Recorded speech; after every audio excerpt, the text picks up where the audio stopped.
Episode के start में दहयून गेहून और जिन को उनके रेस्टोरेंट में अपना फ्रिज रखता देख के परेशान हो जाती है। तभी गेहून उसे देख के फौरन बाहर आता है और उसे परेशान देख के खैरियत पूछता है, लेकिन दहयून सीधा रेस्टोरेंट के अंदर चली जाती है और वो देखती है कि फ्रिज का थोड़ा सा डोर ओपन हो गया है और गेहून फ्रिज की तरफ जाने ही वाला है। तो वो उनका ध्यान बटाने के लिए पहले तो उल्टे सीधे क्वेश्चन पूछती रहती है, लेकिन जब फ्रिज का डोर ज्यादा ओपन हो जाता है तो वो गेहून को घसीटती हुई फ्रिज तक ले जाती है। अब इस एक्शन से फ्रिज का दरवाजा तो बंद हो गया था, लेकिन फिर वो सोचती है कि ये उसने क्या कर दिया। गेहून उससे पूछता है कि आखिर तुम ये कर क्या रही हो, तो वो उसे जल्दी से बोलती है कि मैं तुम्हें पसंद करती हूँ, आई रियली लाइक यू। और गेहून बस उसे देखता रह जाता है, जबकि जिनकी कुछ ये हालत थी। नेक्स्ट वो अपने घर जाते हुए सोच रहा होता है कि अगर 0.1% चांसेस भी हुए उसके मेरी बहन होने के तो मैं क्या करूँगा। फिर वो घर आके देखता है कि उसकी मॉम ने उसका रखा हुआ खाना अभी तक नहीं खाया। फिर वो उन्हें बुलाने जाता है जो उसकी बहन के रूम में लेटी हुई थी। वो अपनी मॉम को खाने पे आने का कह के चला जाता है। दूसरी तरफ दहयून की मॉम उसे डांट रही होती है कि आखिर तुमने उन्हें क्यों फ्रिज ले जाने दिया, क्या तुम भूल गई कि उसके अंदर क्या है। दहयून कहती है कि अगर मैं उन्हें रोकती तो वो मुझ पे शक करने लग जाते, आखिर आपको जरूरत ही क्या थी ली की बॉडी को उसकी फ्रिज में डालने की। वो दोनों ऐसे ही बहस कर रही होती हैं। तभी नानी एक डंडा लेके गेहून के रेस्टोरेंट की तरफ बढ़ती हैं। पीछे से दहयून और उसकी मॉम रोकती रह जाती हैं, लेकिन नानी तो रुक ही नहीं रही थी और जाके शीशा ब्रेक कर देती हैं और फिर वो डर के वापस रेस्टोरेंट में आके बैठ जाती हैं और यूं ही टेंशन में सुबह हो जाती है। उसके बाद दहयून उठ के अपने रूम में आती है और चेक करती है कि उसकी बेली और बाजू पे चोट के निशान थे जो ली से हाथापाई करते हुए लग गए थे। वो बिस्तर पे लेट के रोने लग जाती है और फिर यही सेम रोने का एहसास अपने घर में सोए गेहून को होता है और सोते में ही उसकी आंखों में आंसू आ जाते हैं और यूं ही इस एहसास से वो उठ जाता है। नेक्स्ट सीन में एरिया का न्यू सीसीटीवी कैमरा इंस्टॉल कर दिया गया था। ये देख के वो तीनों बहुत परेशान हो जाती हैं कि अब वो गेहून के रेस्टोरेंट में फ्रिज लेने कैसे जाएंगी। उसी वक्त गेहून पूछता है कि मेरे रेस्टोरेंट की विंडो किसने ब्रेक की, तो दहयून तो फौरन अपनी नानी के पीछे छुपने लगती है और गेहून उसका यूं नर्वस होना नोट कर लेता है। अगले सीन में गेहून और जिन वेजिटेबल्स लेने बाजार जाते हैं। वहाँ उनकी मुलाकात दहयून की मॉम और नानी से होती है। वो जिन और गेहून को जबरदस्ती लंच पे इनवाइट करती हैं और फिर ना चाह के भी उन दोनों को खाने पे आना पड़ता है। जब वो लोग पहली ही बाइट लेते हैं तो उनकी बस हो जाती है, क्योंकि खाना उनके मुताबिक अच्छा नहीं बना था। फिर वो उन दोनों से डिफरेंट वे से अपना काम निकलवाने की कोशिश करती हैं, लेकिन वो दोनों तो हाथ ही नहीं आते। फिर नानी उनसे पूछती हैं कि हमने सुना है कि तुम एक फेमस शेफ हो, तो बताओ कि तुम्हें हमारा खाना कैसा लगा। यहाँ गेहून उनके सामने उन्हीं के बनाए हुए खाने की बहुत बुराई करता है, क्योंकि वो शेफ था और अच्छा खाना बनाना उनकी जॉब थी, इसलिए वो क्यों दूसरों का बनाया हुआ बुरा खाना खाते। एनीवेज दहयून की मॉम को तो बहुत गुस्सा आता है, लेकिन दहयून उन्हें चुप करवा देती है। दूसरी तरफ मिन एक सीनियर ऑफिसर जंग को अपने साथ दहयून के घर जाने का कहती है, क्योंकि लास्ट टाइम जब दहयून पुलिस स्टेशन से होके चली गई थी तब मिन और वॉन ने ये बात नोट कर ली थी। इसलिए आज मिन ऑफिसर जंग के साथ दहयून के घर पहुंच जाती है, ये पता लगाने के लिए कि वो पुलिस स्टेशन क्यों आई थी। अब उन्हें देख के दहयून बहुत कंफ्यूज हो जाती है और टेंशन में स्लीव्स ऊपर करके बर्तन समेटने लगती है। यहाँ उसके बाजू पे लगे निशान गेहून नोट कर लेता है। फिर मिन उससे पूछती है कि तुम कल आधी रात को पुलिस स्टेशन क्यों आई थी। अब यहाँ दहयून तो बहुत कंफ्यूज हो जाती है, जो कि गेहून की नजरों से छुपी नहीं रहती। दहयून मिन से बहाना करती है कि उसने कहीं जाना है किसी से मिलने, तो गेहून फौरन उसकी ये कह के हेल्प करता है कि दहयून ने मुझसे मिलना था काम के सिलसिले में। तो वो पुलिस को कंफ्यूज छोड़ के दहयून को अपने साथ रेस्टोरेंट ले आता है। पीछे ऑफिसर जंग गेहून को लेके थोड़ा हैरान थे, इसलिए वो गेहून के बारे में दहयून की मॉम से पूछते हैं, तो वो बस यही जवाब देती हैं कि ये एक फेमस शेफ है। लेकिन ऑफिसर जंग को गेहून बहुत ही जाना पहचाना लग रहा था। दूसरी तरफ गेहून दहयून से पूछता है कि ये तुम्हारे साथ किसने किया और कल रात को क्या हुआ था। साथ ही वो उसके बाजू को हाथ लगाता है, लेकिन दहयून फौरन अपने बाजू पीछे कर लेती है और कहती है कि कल रात मेरे साथ कुछ भी नहीं हुआ और तुम्हें मेरी क्यों इतनी फिक्र हो रही है। तो वो चिल्ला के बोलता है कि मुझे तुम्हारी फिक्र है, इसलिए मुझे बताओ कि ये किसने किया। तो दहयून उसके इस रिएक्शन से हैरान रह जाती है। फिर गेहून उसे हॉस्पिटल लेकर जाता है और उसका फुल बॉडी चेकअप किया जाता है, जिससे पता चलता है कि उसे माइल्ड फ्रैक्चर हुआ है, जो कि 1-2 महीने में ठीक हो जाएगा। वापसी पे गेहून उसे कहता है कि अगर ये तुम्हारे बॉयफ्रेंड ने किया है तो उससे छोड़ दो, और अगर किसी फैमिली मेंबर ने किया है तो मूव ऑन कर जाओ, या अगर कोई और है तो उसकी रिपोर्ट करो फौरन। तो वो बोलती है कि इसमें रिपोर्ट करने जैसा कुछ भी नहीं है, अगर कोई रीजन होगी तो करूंगी ना। गेहून कहता है कि तुम हर्ट हुई हो, इसलिए तुम्हें बर्दाश्त नहीं करना चाहिए। अगली बार अगर ऐसा कोई मसला हो तो फौरन मदद के लिए बुलाना, इवन तुम मुझसे भी हेल्प ले सकती हो। तो दहयून उसे हैरानी से देखती है। फिर वो दहयून से फर्दर पूछता है कि तुम जीवादोंग में कब से रह रही हो। मैं इसलिए पूछ रहा हूँ क्योंकि तुम मुझ में इंटरेस्टेड हो और मुझे भी तुम्हारे बारे में पता होना चाहिए। दहयून ये सुन के थोड़ा कंफ्यूज हो जाती है और बताती है कि मुझे सही से याद नहीं, लेकिन मैं बहुत छोटी थी तब से यहाँ रह रही हूँ। साथ ही वो उससे पूछती है कि अगर तुम पे कोई मेरी तरह अटैक करता तो तुम क्या करते। गिहोन बोलता है कि मेरी नहीं, मेरी छोटी बहन का ही कंसीडर कर लो। अगर कोई मेरी छोटी बहन के साथ ऐसा करता तो मैं उस अटैकर को मार डालता। ये सुन के दहयुन उसे देखती रह जाती है। फिर बाद में वो ड्रीम में गिहोन को फ्रिज खोलता देखती है और डर के उठ जाती है। नीचे कभी दहयुन की मॉम तो कभी उसकी नानी गिहोन के रेस्टोरेंट पे नजर रखे हुए थे कि कहीं उन्होंने फ्रिज तो नहीं खोल लिया। जबकि दहयुन दोबारा पुलिस स्टेशन जाने की कोशिश करती है, तभी उसे कॉल आती है और उसे बताया जाता है कि उसके पहले वाले अपार्टमेंट में कोई पार्सल आया है। तो वो उसे रिसीव करने निकल जाती है। पीछे वॉन दहयुन को जाता देख लेता है। उसके बाद वो मिन के साथ पेट्रोलिंग कर रहा होता है। तब उन्हें पुलिस स्टेशन से कॉल आती है कि किसी अपार्टमेंट से बहुत ही गंदी स्मेल आ रही है और ये वहाँ के लोगों ने रिपोर्ट की थी। इसलिए मिन और वॉन फौरन उस अपार्टमेंट को देखने जाते हैं। दूसरी तरफ दहयुन अपना पार्सल जो उसे पुराने अपार्टमेंट में डिलीवर हुआ था उसे खोल के देखती है एंड गेस व्हाट, उसमें वही सारे गिफ्ट्स होते हैं जो ली ने उसे भेजे थे। इसलिए वो दोबारा उन्हें जाके डस्टबिन में फेंक देती है। फिर वहाँ से उसे एम्बुलेंस और कुछ लोग भागते हुए नजर आते हैं और वो किसी के मर्डर की बात कर रहे थे। तो वो भी क्यूरियोसिटी में उनके पीछे जाती है। तो उसे पता चलता है कि जिस बिल्डिंग में ली रहता था वहीं पे कोई लाश मिली है। जो पुलिस लाश को लेके आ रही होती है तब धक्का लगने से दहयुन उस डेड बॉडी को टच कर लेती है और फिर वो बहुत ज्यादा घबरा जाती है। अब यही फीलिंग रेस्टोरेंट में काम करते गिहोन को भी फील होती है। तो वो फौरन पहले दहयुन के घर जाके उसका पूछता है। वो उसे वहाँ नहीं मिलती, इसलिए वो उसे डिफरेंट प्लेसेस पे ढूंढने लग जाता है। काफी ढूंढने के बाद वो उसे मिल ही जाती है। वो उससे फौरन पूछता है कि तुम कैसी हो, कोई प्रॉब्लम तो नहीं है। तो दहयुन उसे कहती है कि मैं बिल्कुल ठीक हूँ, लेकिन साथ ही वो सोचने लगती है कि मैं इसलिए ठीक हूँ क्योंकि मैं सरवाइव कर पाई और मैं ली के अटैक से जिंदा बच गई। उसके बाद जब वो घर आती है तो उसे ना तो मॉम मिलती है और ना ही नानी। फिर उसे अपने रूम में अपनी मॉम का लिखा हुआ एक लेटर मिलता है जिसमें उन्होंने लिखा था कि वो ली के मर्डर का इल्जाम खुद पे ले रही हैं और खुद को पुलिस के हवाले करने जा रही हैं। ये पढ़ के दहयुन रोती हुई पुलिस स्टेशन के लिए निकलती है। दूसरी तरफ जब उसकी मॉम पुलिस स्टेशन पहुंचती हैं तो वहाँ पहले से ही दादी मौजूद थी और वो पुलिस को बता चुकी थी कि मैंने ही किसी का मर्डर कर दिया है। लेकिन जब मिन उनसे पूछती है कि आपने किसका मर्डर किया है तब नानी को समझ नहीं आती कि वो उन्हें क्या बताएं, क्योंकि उन्हें तो ली का नाम भी नहीं पता था। तब यहाँ दहयुन की मॉम एक झूठी मोटी स्टोरी सुना के और इनकी उम्र का बहाना करके बात संभाल लेती हैं। तभी वहाँ दहयुन भी रोते हुए पहुँच जाती है और सारे पुलिस वाले उन्हें हैरानी से देख रहे होते हैं। बात समझ जाने के बाद वो तीनों वापस जाते हुए बहुत रोती हैं, क्योंकि उनकी ये छोटी सी फैमिली थी जिसमें से किसी को भी खोना उनके लिए अफोर्डेबल नहीं था। उसके बाद दहयुन उन्हें कहती है कि वो किसी भी तरह कोई रास्ता ढूंढ लेगी फ्रिज वापस लाने का। नेक्स्ट डे ऑफिसर जंग प्रॉपर्टी डीलर से गिहोन के बारे में पूछते हैं तो वो बताती है कि मुझे ये यंग सा शेफ बहुत ही सस्पिशियस लगता है, क्योंकि इसने बिल्डिंग के काफी फ्लोर्स रेंट पे ले रखे हैं और उनका रेंट भी ये टाइम पे देता है। ये सुन के ऑफिसर जंग गिहोन के रेस्टोरेंट को देखने लग जाता है। नेक्स्ट सीन में गिहोन और जिन गाड़ी से कुछ सामान निकाल रहे होते हैं तब दहयुन फौरन उनकी मदद को पहुंच जाती है और बॉक्सेस उठा के रेस्टोरेंट के अंदर ले जाने लगती है। पीछे गिहोन उसे रोकता रह जाता है कि तुम्हारी तबीयत ठीक नहीं है इसलिए ऐसा मत करो, लेकिन दहयुन तो सामान लेकर रेस्टोरेंट पहुंच जाती है और उनसे कहती है कि हम लोग नेबर्स हैं इसलिए हमें अपने फोन नंबर्स एक्सचेंज करने चाहिए। साथ ही वो उनसे उनकी डेट ऑफ बर्थ भी पूछती है। वो ये इसलिए पूछ रही थी क्योंकि मोस्टली लोग इन्हीं चीजों को ध्यान में रख के अपने डोर के पास कोड्स रखते हैं। तो गिहोन उसे कहता है कि मैं तुम्हें एक ही कंडीशन में ये बताऊंगा, अगर तुम मेरे साथ रॉक पेपर सीजर खेलोगी। तो वो फौरन एग्री हो जाती है। अब इस गेम में दोनों के आंसर्स बिल्कुल सेम आ रहे थे। ऐसा इसलिए हो रहा था क्योंकि बचपन में भी गिहोन अपनी बहन के साथ ये गेम खेला करता था और साइकोलॉजिकल कनेक्शन की वजह से दोनों के आंसर्स बिल्कुल सेम आते थे।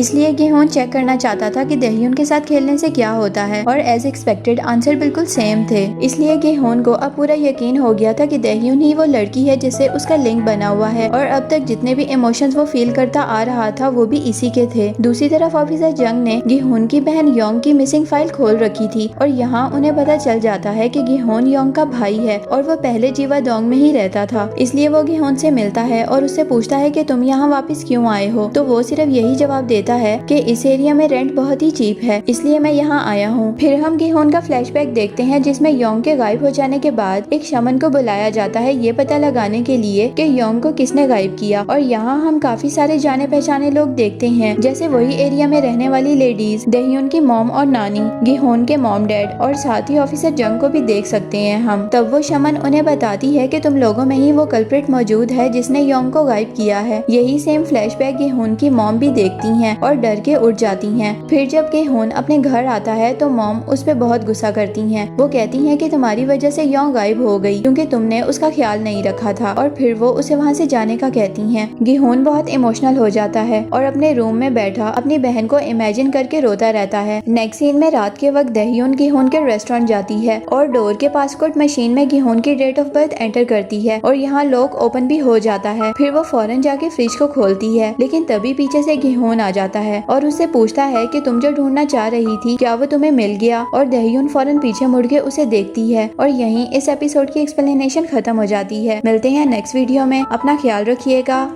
Good bye.